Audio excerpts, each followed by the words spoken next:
그 현대 소설의 이해 감상 한번 보실래요? 네. 현대 소설의 이해 감상 이걸 좀 가지고 설명해 드릴게요. 자, 이 현대 소설의 이해 감상은 일단 이제 무정부터 이렇게 시작이 돼요. 무정부터 쭉 이야기가 시작이 되는데, 이 현대 소설의 이해 감상은 의외로 여러분 시험 보시기하고 그렇게 어렵진 않을 거예요. 네. 왜 어렵지 않냐면 거의 그 본문에 나오는 게 한 5문제씩 나오잖아요. 네. 매 강에 그런 것들이 이게 혹시 기출 문제가 있나요? 기출문제 따로 없죠. 그러니까 했잖아. 그러니까 이게 그러니까 기출문제보다도 여기 있는 그 5개씩 문제 나오는 것들 있잖아요. 네. 그런 것들 쭉 정리하면서 내가 좀 필요한 거 이야기하면서 2시간이면 충분히 할 수 있을 것 같아요. 그걸 한번 보면서 설명 좀 드리겠습니다. 일단 뭐 앞에 뭐 소설 뭐 여러 번 건너뛰고요. 일단은 바로 무정부터 좀 들어갈게요. 무정. 시험법 무정 아니에요? 무정 아니면 어디? 무정하고 안에는 포함이 안 돼요. 무정하고 만세전 포함 안 돼요? 아니요, 안에. 무정 안에? 네. 만세전 했어요. 만세전이 그 2장부터 볼게요. 이 만세전은 원래 그 독립만세 이전이라는 뜻이에요. 그건 아시죠? 네. 만세전이라는 게 독립만세 이전인데, 이 만세전의 작가가 지금 이제 그 염상섭이잖아요. 네. 염상섭은 여러분 좀 알아두실 게 자연주의인데,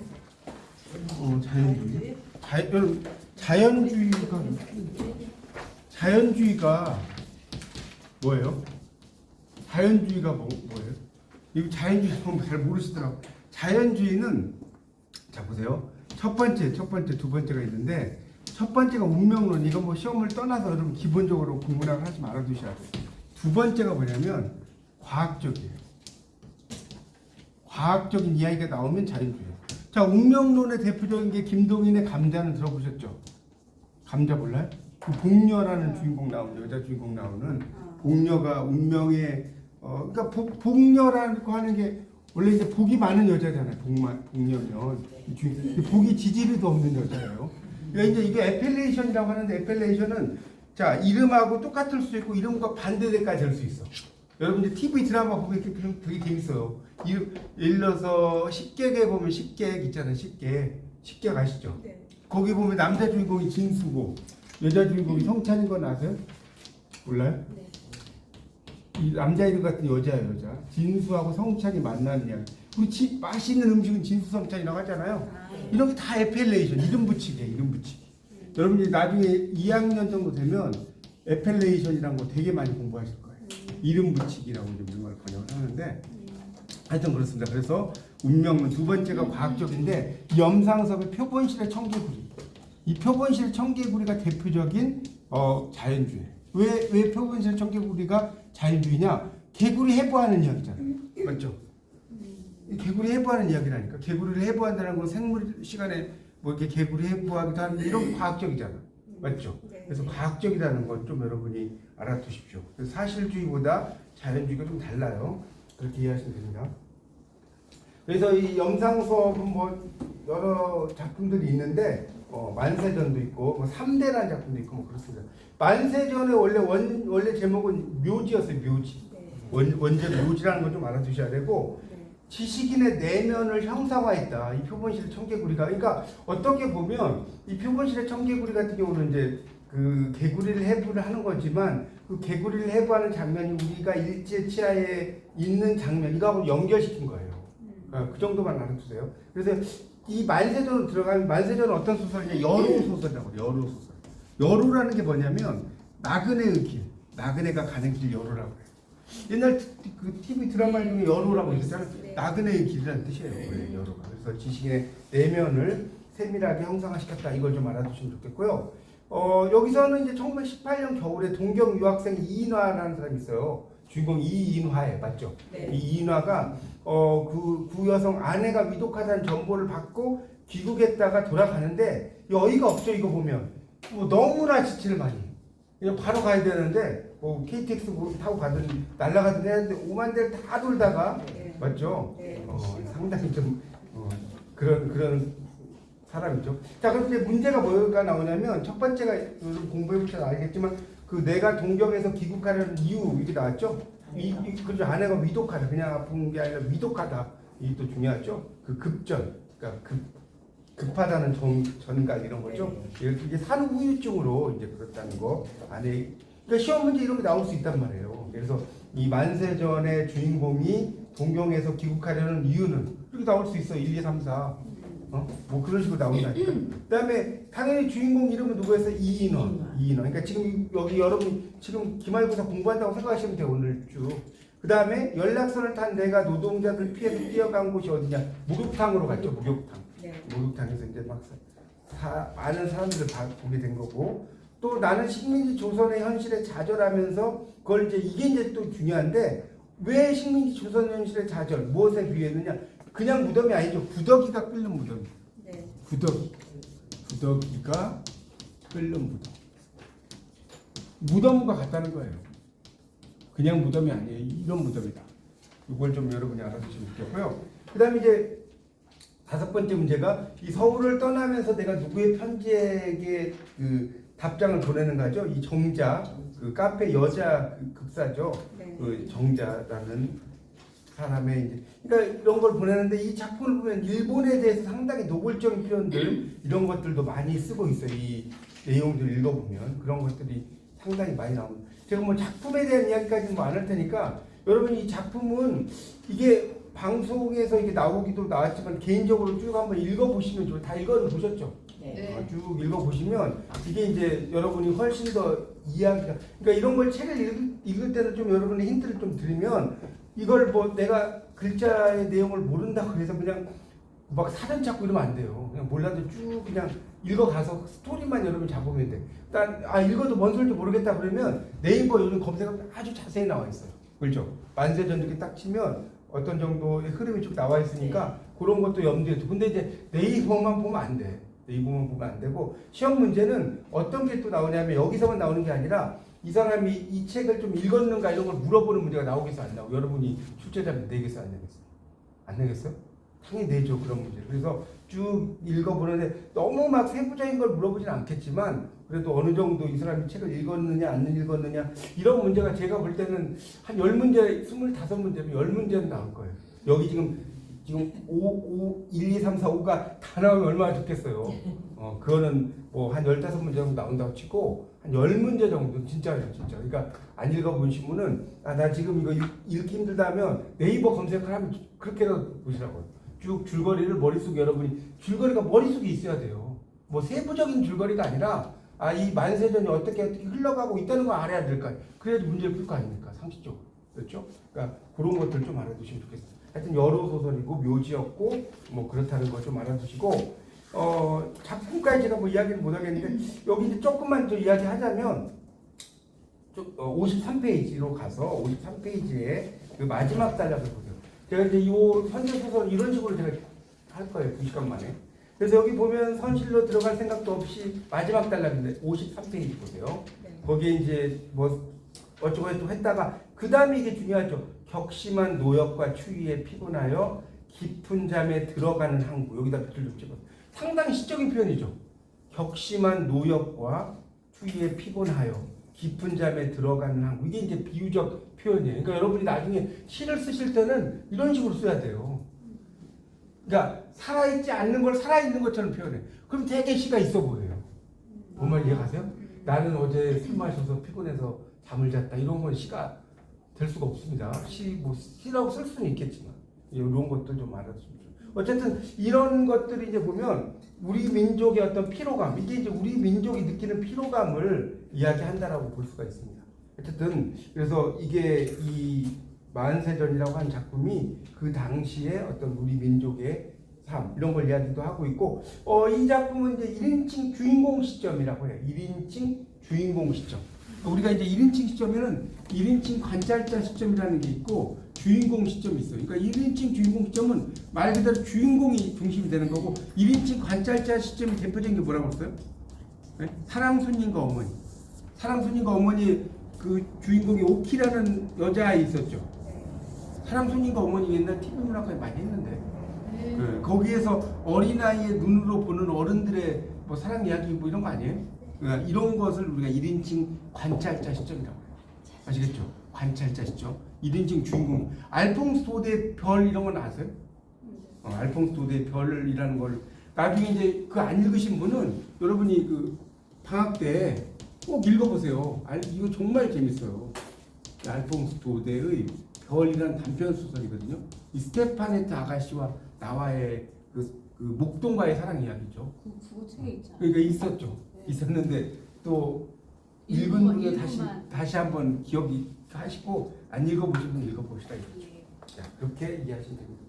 뭐 그 정도로 이야기할게 이거 뭐 다 이야기를 할 수 없어. 어쨌든 중요한 거는 이 사람이 엄청나게 이제 여러 식으로 이야기를 하면서 이제 가는데 이 내용은 표면적인 줄거리는 묘지와 같이 답답한 현실이에요. 맞죠? 이건 이해가시죠? 네. 뭐 이해만 안 하시는 분 쓰셔도 돼요. 이 작품의 표면적인 줄거리는 되게 답답하다는 거예요.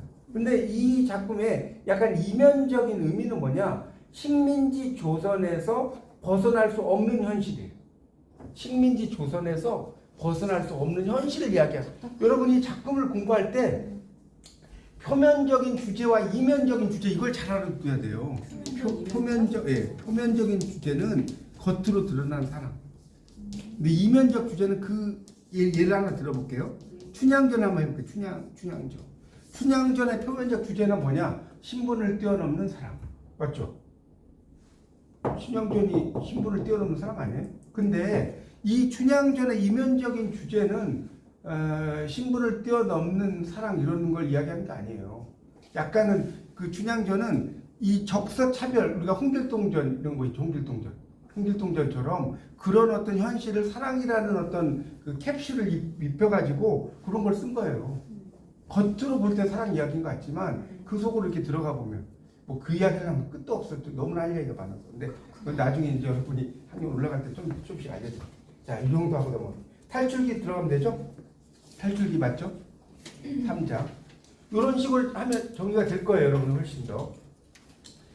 탈출기는 일단 최서해라는 사람인데, 탈출기 그 사진 보이시죠? 최서해 하면 여러분 뭘 떠올려야 되냐? 뭘 떠올려야 돼? 체험 문학을 떠올려야 돼. 최서해 하면요, 체험 문학을 빼고 이야기할 수가 없습니다. 써놓으세요. 안 써놓으신 분은. 이 사람 몇 살에 죽었냐면 32살에 죽어요. 여러분 32살이 나이입니까 요즘? 요즘 뭐 한 80세 돌아가셔도 그렇죠? 그러시는데 하여튼 이 체험문학이라는 거고요. 최서의 정말 그 피비린내 나는 그런 이야기들을 써는 거죠. 하여튼 그런 작품이고 또 하나 최서에서 여러분 꼭 알아둘 게 뭔지 아세요? 신경향파 문학. 신경향 이거 꼭 알아둬야 돼요. 최서해가 나왔는데 체험문학과 신경향파를 모른다. 헛공부한 겁니다. 최서해 이 두 가지 꼭 알아둬야 돼요. 네. 그래서 카프라고 하는데 코리안 아티스트 프롤레타리아 페더레이션 혹시 들어보셨어요? 카프가 뭔지? 한국 예술가 프롤레타리아 동맹. 여러분 영어 좀 약하시니까 제가 영어까지는 안 쓸게요. 한국 예술가 프롤레타리아 동맹. 그 머리 글자예요. 아시겠죠? 코리안 아티스트 프롤레타리아 페더레이션. 그 머리 글자를 따서 카프라고 하는 거예요. 그럼 사회주의. 그렇죠. 약간 사회주의적인 거죠. 사회주의적인데 약간은 이제 자본가를 좀 비판하는 이야기다. 이렇게 이해하시면 돼요. 네. 그 정도까지만 보면 돼요. 하여튼 체험문학이다. 이렇게 알면 되겠고 자, 문제가 이제 5개가 나왔죠. 이 소설의 형식적 특징과 유사한 글의 종류는 해서 일기, 편지, 극본 뭐 이렇게 나왔어요. 맞죠? 방송 다 들으셨죠? 이게 이제 편지예요, 편지. 우리가 편지글을 뭐라고 하죠? 내간체라고 하는 거예요. 내간체. 써보세요. 내간체. 이야기하는 끝도 없어요. 이 현대문학도. 자, 여러분 보세요. 이 펜이 이렇게 펜목이 없어요, 여기. 자, 보세요. 우리가 이게 또 재밌는 게 호기심을 유발하는 게 두 가지가 있어요. 저 방송에 없는 이야기도 조금씩 섞어서 이야기할게요. 자, 호기심을 유발하는 게 두 가지가 있는데 첫 번째가 뭐냐? 자, 편집글이에요, 편집글. 서간체라고 하죠. 두 번째는 뭐 내간체, 서간체 다 돼요. 두 번째는 뭔지 아세요? 액자 소설이에요. 여러분 액자 소설 들어봤어요? 네. 그 이야기 속의 이야기. 이야기가 있고 그 속에 이야기가 있어. 그걸 액자 소설이거든요. 이 액자 소설 내가 여러분 보잖아. 내가 누구한테 들어본 이야기인데 말이야. 그러면 뭐지? 그런 생각 안 들어요? 그러니까 내가 하는 이야기는 그 밖에 있단 말이에요. 그렇죠? 그 내가 하려고 하는 내 이야기를 하는 나는 밖에 있잖아요. 그걸 외화라고 그래요. 외화. 밖에서 말한다. 자, 아내 이야기는 내화. 여기까지 이해가요? 네. 그걸 외화, 내화라고 합니다. 안에서 하는 이야기, 밖에서 하는 이야기. 자, 그 정도로만 이야기할게요. 자, 그래서 이제 두 가지가 호기심을 유발해. 편지 글을 보면 아 이게 뭔 내용이지 이렇게 생각을 한단 말이에요. 그래서 두 가지가 유발합니다. 자, 하여튼 그래서 편지 글이고 자 탈가 집을 떠난 주인공이 주인공 두 사람 중 누구냐라고 나왔죠. 박군이죠. 박군. 작품에서 탈가한 주인공은 누구냐? 박군. 요즘 트로트 가수로도 뜨는 박군이에요. 박군. 그 다음에 주인공이 고향을 떠나서 찾아간 곳이 어디냐라고 그랬잖아요. 당연히 간도의 간도. 맞죠? 간도 H촌이라고 하는데 간도 쪽입니다. 간도 뭐 만주 뭐 이런 이쪽이죠. 주인공이 하지 않은 일 여러 가지 있잖아요. 근데 밭농사는 틀렸죠. 밭농사가 아니에요. 온돌쟁이, 두부장사. 시험 문제 이런 게 나온다니까요. 여기서 한 10대 문제 나와니까 여러분이 여기 있는 것만 제 장담은 다 머릿속에 있어. 절대로 가락 안 나와요. 가락이 뭐 한 70점, C학점 나오니까 걱정하지 마세요. 근데 여기서 좀 더 여러분은 좋은 학점 받으려면 책을 읽었냐를 물어본다는 거. 자, 주인공의 굶주린 아내가 부엌에서 몰래 먹다가 들킨 거. 이거 시험, 네, 귤껍질이란 말이에요. 이런 것도 시험에 잘 나와요. 뭐 귤껍질, 사과, 뭐 마늘, 대파 막 나올 거 아니에요. 귤껍질이죠. 자, 그래서 이거는 이제 보세요. 이 신경향과 소설이고, 자, 식민지의 빈궁의 문제를 자연 발생적이다. 그러니까 부자, 돈이 많은 사람 때문에 이렇게 살 수밖에 없다는 것을 이야기하는 것. 자, 62쪽 보세요. 제가 좀 말이 빨라져도 이해하세요. 이 책을 2시간 만에 끝내야 되니까. 네. 62쪽에 보면 김군 이렇게 시작되잖아요. 김군. 네. 요게 이제 그 박군 편지 안에 김군의 편지를 인용했다는 거예요. 맞죠? 김군 이렇게 시작되는 거. 그래서 이제 수신자, 그러니까 김군이라는 수신자에게 이제 내가 이야기한 탈가, 집을 떠난 이유를 설명하려고 김군 이렇게 시작되는 거예요. 그렇게 이해하시면 됩니다. 그래서 그런 정도만 알아두시면 좋겠고 탈가 이유를 쭉 이야기하는 거죠. 그러니까 더 이상 살 수가 없어요. 고향을 떠난 이유가 뭐야? 절박한 생활, 맞죠? 또 새로운 세계를 동경하는 거예요. 절박한 생활과 새 세계의 동경. 요 정도는 여러분이 알아두셔야 돼요. 주인공이 고향을 왜 떠났느냐? 절박한 생활과 뭐라고 그랬어요 제가? 새 세계의 동경. 이 정도는 머릿속에 있으셔야 되겠고 그래서 이제 막 정말 힘든 일을 하죠. 그런데 뭐 다른 것까지 제가 다 이야기를 할 수는 없고 이제 여기서 이제 중요한 게 이제 그 아내가 되게 순종을 해요. 그렇죠. 아내가 되게 순종하고 전통적인 여성상이고 뭐 이렇죠. 근데 남편이 이제 부끄러운데 이 부분을 여러분 꼭 알아두셔야 돼요. 어디를 보냐면 67쪽을 보세요. 67쪽이요. 거기 그 한 10줄 정도 쭉 내려가면 10줄쯤 내려가 볼게요. 67쪽에 한 번은이라고 시작되는 거 있죠. 67페이지에 10줄 정도 위에서 쭉 내려가면 끝에 있잖아요. 한 번 이틀이나 굶고 어쩌고저쩌고 했는데 부엌에서 아내가 임신해가지고 배가 남산만해. 먹다가 놀라죠. 손에 쥐었던 걸 아궁이에 집어넣었죠. 불쾌한 감정이 드는 거예요. 뭘 먹을까? 나 모르게 자기만 먹는 거 아니야? 지금 먹고 살기 힘드니까. 그래서 뭘 먹지? 옆에 내란 그런 것이구나 하다가 이제 아내가 이제 나갔죠. 그래서 아내가 나간 뒤에 아내가 먹다가 던진 것을 찾으려고 아궁이를 뒤졌어요. 싸늘하게 식은재를 막대기에 뒤져내니 벌거 이제 눈에 띄었죠. 그걸 집었다. 그것은 귤껍질이다. 이 정말 어떻습니까? 그래서 비참한 현실이죠. 배 먹은 이자국이 났다. 귤껍질을 진 나의 손은 떨리고 이자국을 보는 내 눈에 눈물이 기었다. 이렇게 나오잖아요. 그러니까 이 표현을 정말 잘했죠. 이 최서혜 작가가 이런 표현을. 그래서 이제 아내를 보면서 상당히 눈물에 흘리는 뭐 이런 장면이 쭉 나옵니다. 이런 식으로 이제 여러 힘든 상황 이런 것들을 막 이야기하죠. 그러면서 여기서 이제 몇 가지만 좀 이야기하면 72쪽을 보시면 72쪽에 거기 그 세 번째 단락에 셋째 줄을 보세요. 72쪽입니다. 거기 보면 충실한 노력으로 살려고 했다. 그러나 다음에 세상은 우리를 속였다 이런 말 있죠. 이게 또 중요한 말이에요. 세상이 우리를 속였다는 거예요. 나는 열심히 살려고 해봤자 우리가 그랬잖아요. 가난한 사람들은 내가 아무리 열심히 살려고 해도 세상이 안 받쳐주는 것 같아. 뭐 그러지 않나요? 그래서 막 이제 밀란이 있고 뭐 그런 거잖아요. 그러니까 결국 이제 이 작품을 이렇게 생각하시면 돼요. 궁핍해 이 주인공이. 그냥 내가 열심히 일하면 되겠지가 아니야. 아무리 일해도 안 돼. 그러니까 어떻게 되냐? 울분. 요게 가장 중요해요. 궁핍, 울분. 요게 가장 중요한 포인트예요. 궁핍해서 울분한다. 이렇게 이해를 좀 하시면 될 것 같고요. 그러니까 그 가난한 이유가 개인 때문이 아니라는 거예요. 이 카프의 이제 그 큰 틀은 뭐냐? 가난의 이유가 개인의 잘못이 아니라는 거예요. 이게 중요한 거예요. 국가적이나 뭐 사회적으로 문제가 있다는 거예요. 꼭 알아두십시오. 개인이 내가 노력을 안 해서 가난한 게 아니라는 거예요. 그걸 여러분이 알아두시면 좋겠습니다. 그런 것들을 이제 좀 여러분이 생각을 하시면서 뭐 공부하시면 될 것 같고, 자, 그다음에 소금, 4장의 소금으로 들어가요. 핵심만 딱딱 해드릴게요. 자, 이 강경의 소금이 이제 이게 1934년, 일단 사진부터 좀 보시면 강경애라고 나올 거예요. 소금 1934년 작품이고요. 여류 작가죠. 간도의 이주민의 고난사를 중심으로 글을 썼어요. 그래서 이제 이 강경애는 어떻게 평가를 하냐? 간도 소설, 여성 소설. 자, 보세요. 간도 소설, 여성. 근데 보세요. 읽어보시면 여러분 이제 읽어보셨겠지만 오히려 이 강경애의 소금이 더 좀 절실하다 볼까? 그런 문제들을 절실하게 이야기하고 있죠.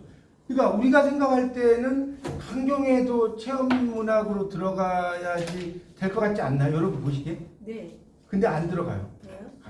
이게 왜 그러냐면 남성 중심주의적인 사고예요. 그러니까 이 강경애도 당연히 이런 체험 문학으로 들어갈 건데 이 당시만 해도 주로 작가들 남성들이 되게 많았잖아요. 그래서 강경애는 이 체험 문학에 들어가질 않아요. 그냥 아까 말씀드린 간도 소설과 여성 소설이라고 이야기를 하고요. 강경애는 어떤 거냐? 이제 이게 중요한데 이 작품의 중요한 특징을 여러분이 알아두셔야 돼요. 어떤 특징이 있냐? 뭐가 특징이 있어요? 의존적이고 수동적인 여성, 어머니에서 계급 의식의 각성으로 나아가는 과정. 이거 필기 안 됐으면 써놓으세요. 의존적이고 이게 되게 중요한 거예요. 이건 말로 되겠죠, 우리말이니까. 의존적이고 수동적인 여성. 필기하세요. 콤마 어머니에서 뭘로 나가? 계급 의식의 각성으로 나아가는 과정. 이걸 다룬 게 뭐다? 소금이다. 이렇게 이해하시면 됩니다. 이해가세요? 소금이라는 것은 이게 소 있죠, 황소. 그다음에 금 있죠. 뭐 그만큼 되게 중요하다는 거예요. 소금. 우리가 정말 중요한 게 소금, 지금 뭐 이런 거 들어보셨어요? 네. 황금 뭐 이런 거 있잖아요. 그러니까 정말 그 어떤 남편이 그랬대 아내한테 그 세상에서 가장 중요한 게 세 가지가 뭔 줄 알아? 그러니까 소금, 지금, 황금이라고 해서 아내가 또 그런 거예요. 그거보다 더 중요한 게 뭔 줄 알아? 세 가지가 금으로 들어간 현금, 지금, 입금. 모르겠어요. 그러니까 이게 소금이라는 작품인데, 자 82쪽 넘기면, 자 이 세 가지가 있는데 보세요. 봉염 어머니는 간도에 오는 이것이 없어서 운 적이 한두 번이 아니다. 당연히 소금이죠. 맞죠? 이 작품이 소금이잖아요. 맞죠? 팡둥은 봉염 어머니를 왜 내쫓았느냐? 이 봉식이가 공산당원으로 처형이 되죠. 그 후환이 미칠까 두려워서 뭐예요? 그 내쫓은 거죠. 읽어보셔서 아시겠죠? 그 다음에 이제 이게 시험 문제 3번 있잖아요. 이게 시험 문제 엄청 많이 나왔어요. 진짜로.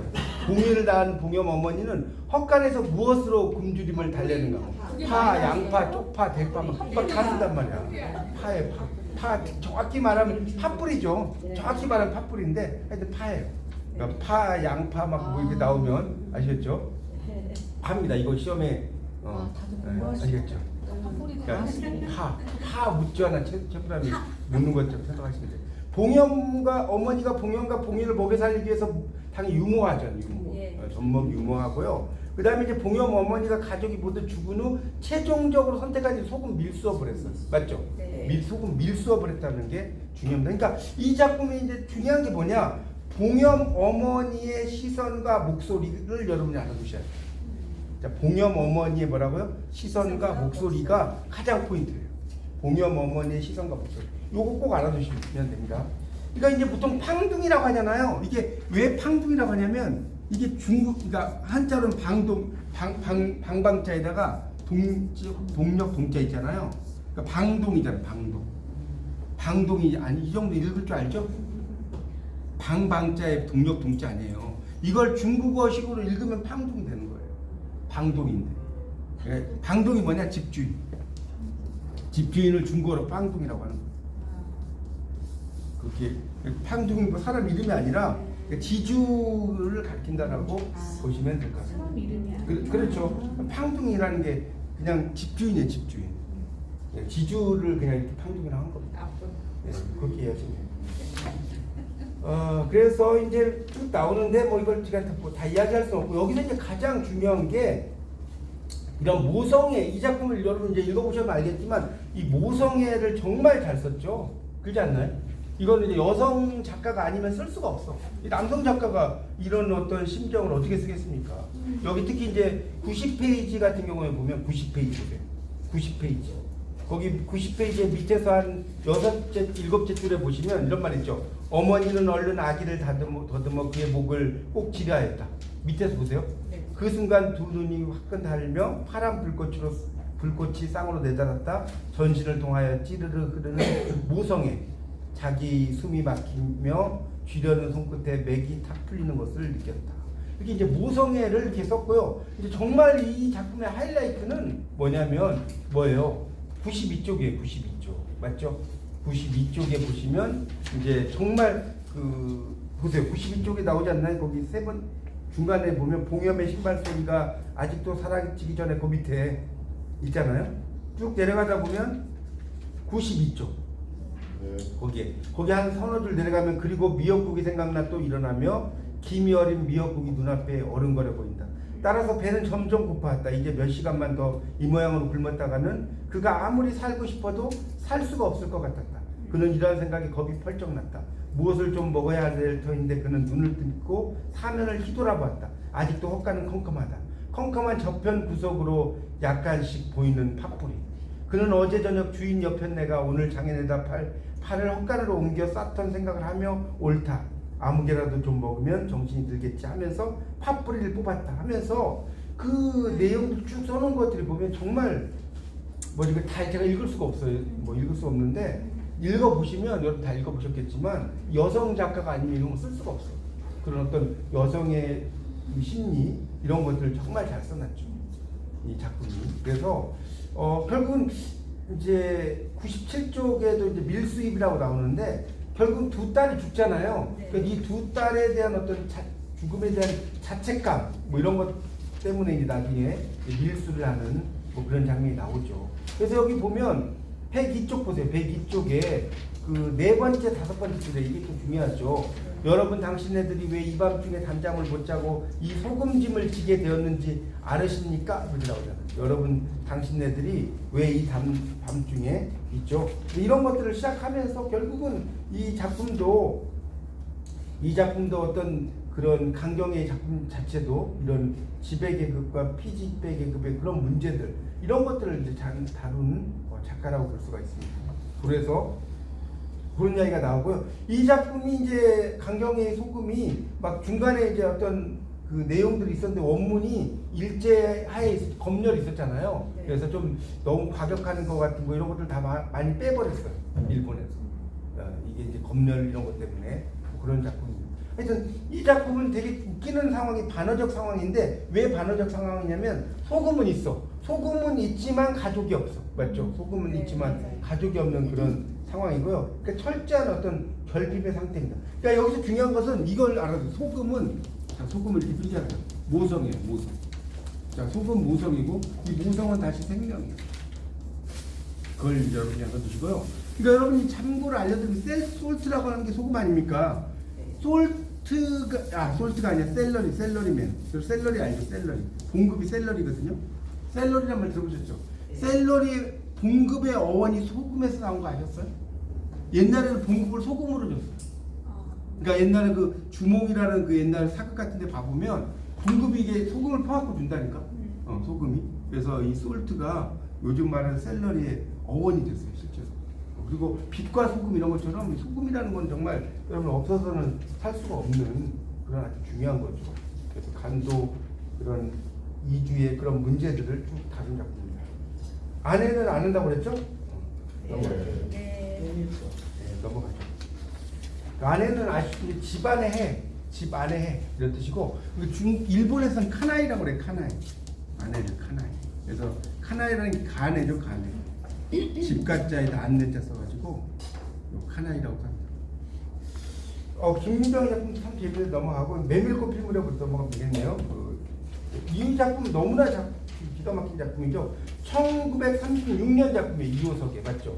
이호석의 1936장을 넘어왔어요. 이 작품은 이제 어느 여름 장날 그런 그 파장 무렵에 그런 이야기잖아요. 네. 그리고 이제 이 공간적 배경이 어디에? 봉평장. 여러분 봉평 가보셨죠 다? 네, 봉평을 가보셔야 돼요. 봉평에 가면 이호석 문학관이 실제로 있거든요. 그래서 봉평에서 대화로 가는 실신산길인데, 자, 이건 이야기가 너무나 많은데, 이 메밀꽃 필무렵은 어떤 경지라고 쓴지 혹시 아세요? 부장님. 예. 아니 에어컨도. 그런지 요즘은 자, 이게 시적 수필의 경지라고 해요. 시적 수필의 경지. 추워요? 네. 추워요? 더운데. 자, 좀만 올리시면 되지. 아 그래요? 네. 이제 시원해진 것 같은데. 네. 아니, 강의하면 더운데. 오늘 삼성을 못 먹어봐가지고. 자, 그래서 이 구성돼 있는 것 같고. 메밀꽃 필무렵, 자, 메밀꽃 잘 보세요. 그래서 이 작품에 등장하는 허생원과 동의가 중요하죠. 네. 허생원과 동의가 중요하고요. 조선달이 이제 그 허생원의 이제 우리가 이제 나중에 여러분이 이제 배우시겠지만 이 꽁피장 드라마 혹시 들어보셨어요? 처음 들어봐요? 네. 나중에 이제 4학년에 올라가면 여기서 들어. 이런 거 배우실 거예요. 꽁피당트라는 거. 꽁피당트. 그러니까 꽁피당트가 뭐냐면 이 총매적 인물이라고 그래요. 총매적 인물. 이런 용어를 여러분 알아두셔야 돼요. 국문학을 공부했는데 꽁피당트가 뭔지 모른다. 이 말이 안 되는 거예요. 총매적 인물. 그러니까 뭔 소리냐면 조선달이 혼자 그 허생원이 혼자 있으면 이야기가 안 되잖아요. 이야기가 진전이 안 될 거 아니에요. 그러니까 옆에서 막 이렇게 부추기고 뭐 이런 사람도 있을 거 아니에요. 그걸 꽁피당트라고 하는 거예요. 이 사람이 말하게 만들고 뭐 이렇게 하는 사람, 그 정도만 이해하십시오. 지금은 이제 4학년이 아니니까. 하여튼 그런 사람이다. 총매적 인물이다. 자, 그리고 이제 이 작품을 뭐 이야기 내용은 다 아시는 거고 여기 없는 이야기를 조금 해볼게요. 이제 이 작품을 이제 뭐라고 하냐면 좀 멋있는 말은 현실을 비켜선, 이런 건 여러분 수준에 안 나오실 거예요. 1학년 수준에. 이게 나왔나요? 나왔어요? 예, 안 나왔죠. 현실을 비켜선 서정이라는 말. 여러분 이게 뭔 소리인지 아시겠어요? 설명할 수 있어요? 현실을 비켜선 서정이라는 게 뭔 소리냐면, 잘 보세요. 이게 몇 년에 썼어요? 이거 1936년작이죠. 1936년은 일제치하죠. 네. 일제치하잖아요. 네. 자, 그 당시의 상황이면 막 엄청 힘든, 앞에 나오는 어떤 작품 이야기요. 강경의 소금, 채서의 탈출기, 이런 걸 써야 되는데 참 이거 보면 어때요?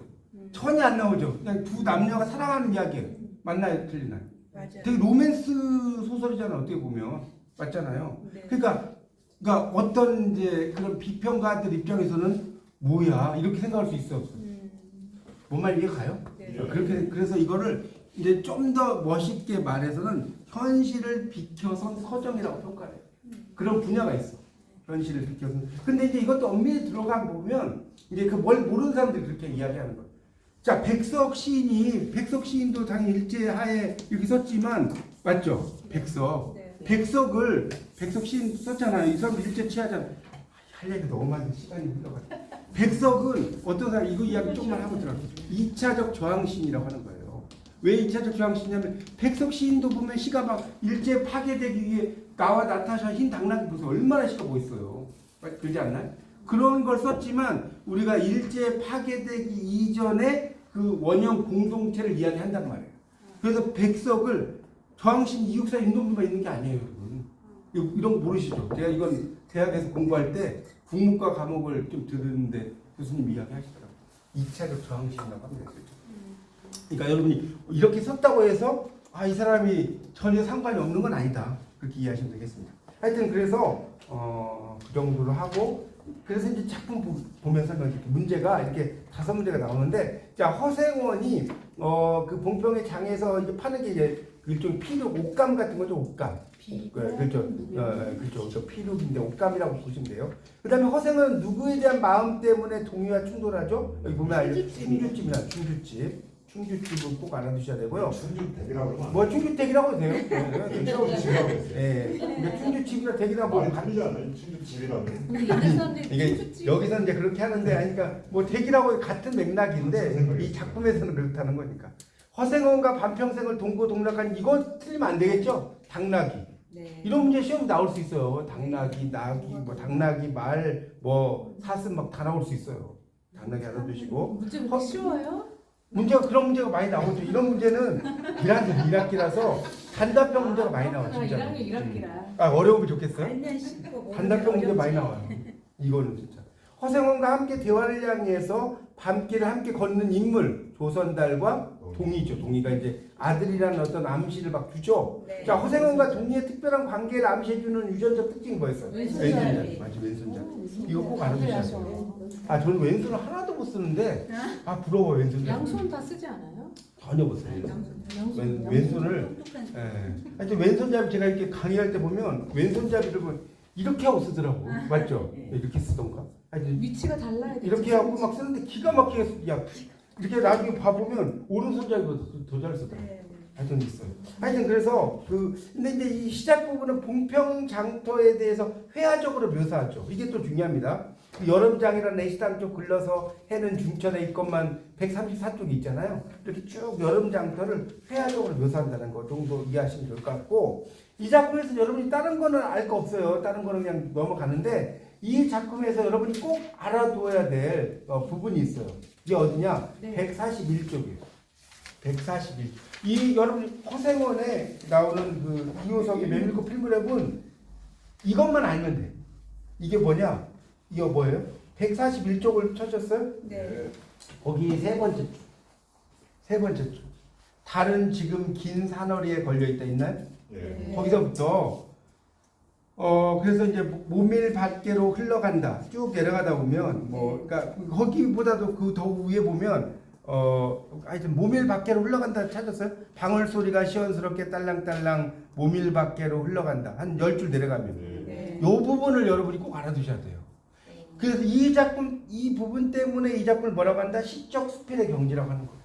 자, 이 부분 때문에 뭐라고 한다? 시적 수필의 경지다. 자, 보세요.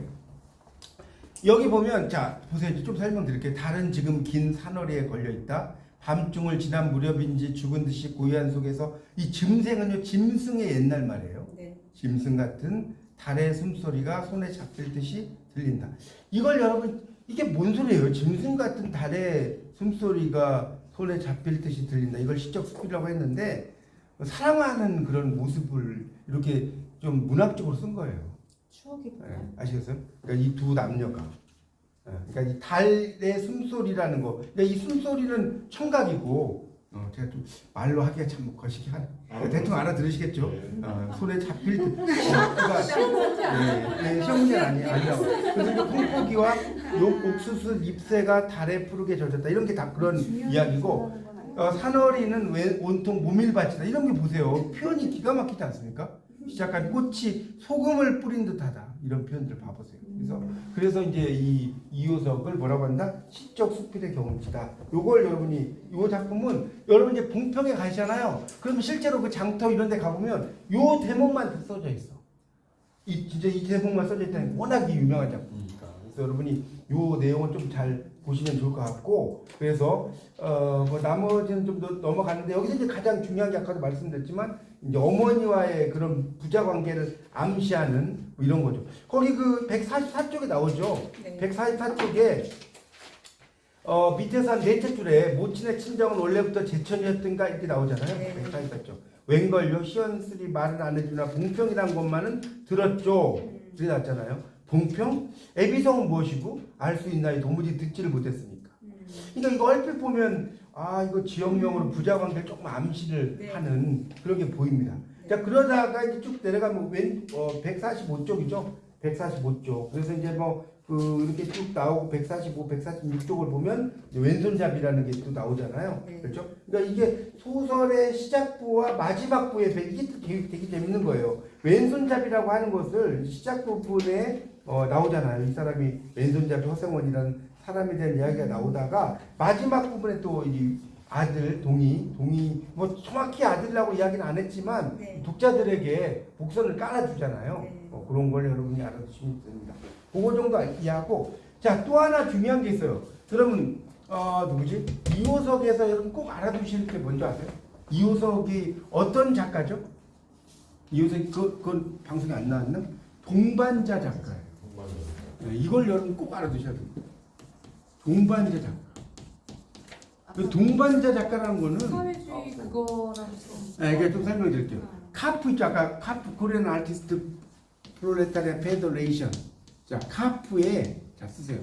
동조는 해 동조. 동조는 하지만 여기 쓰세요.